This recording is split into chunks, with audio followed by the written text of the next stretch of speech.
Next on my list was actually seeing a panda, which you can do by visiting Chiang Mai Zoo. Chiang Mai Zoo is actually pretty big, but thankfully there are maps to guide you through this place, which is more than 80 hectares.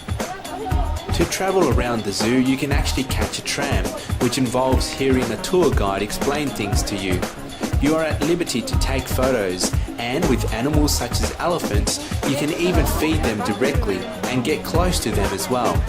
I recommend travelling this way if you are running short on time and you want to see as much of the zoo as possible. It must be said that you can clearly spend an entire day here, and even that may not be enough.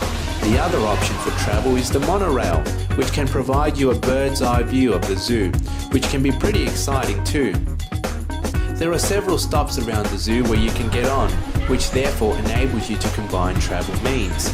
The other option includes walking, which is something I was keen on doing, if for anything to get my daily exercise.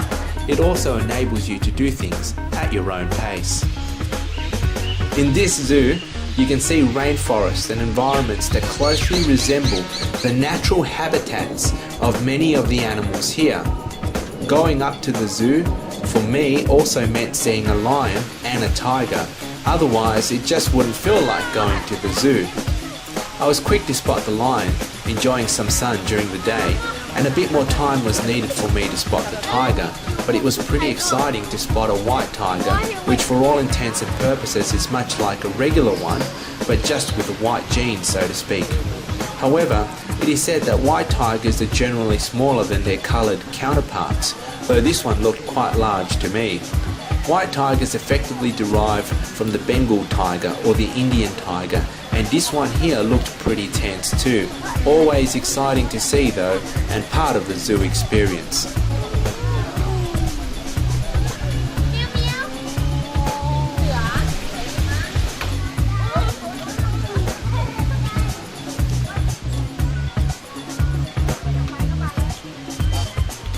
You can also see other cats such as the jaguar from South America, as well as an aquarium, and of course penguins too.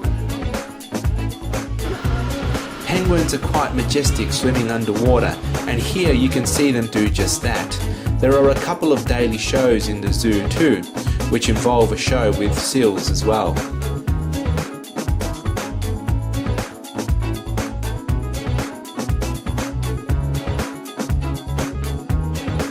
But the main reason I came to this zoo was to see the pandas, and in this place they are the star attractions too, among locals and tourists alike. Pandas are native to central western and southwestern China. Their natural habitats are now mainly found in mountain ranges in central China, as deforestation has forced them down to lower ground. Their main diet in the wild consists of bamboo, but here in the zoo they may get more of a varied diet. Today, there are only a few thousand pandas left in the wild, with around less than 30 pandas in captivity in other parts of the world, Thailand being one of them. When you couple this with their cute factor, and it is not hard to see why people flock to see them. Here in Chiang Mai, they have around 2 or 3 pandas at any one time, but I'm not too sure whether these numbers will diminish or increase over time.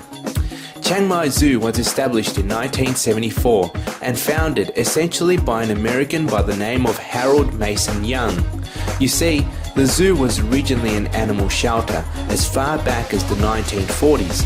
Later, as animal numbers increased, it became a private zoo and eventually the official zoo of Chiang Mai. Today, there are more than 2,000 animals, and aside from a zoo, it is an educational centre with specific visions and aims, one of which is to make animal exhibitions resemble as close as possible natural habitats. I recommend coming over and seeing these animals.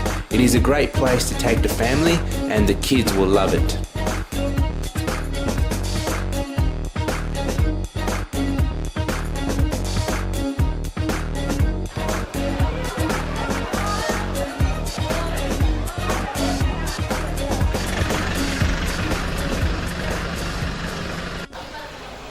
Another interesting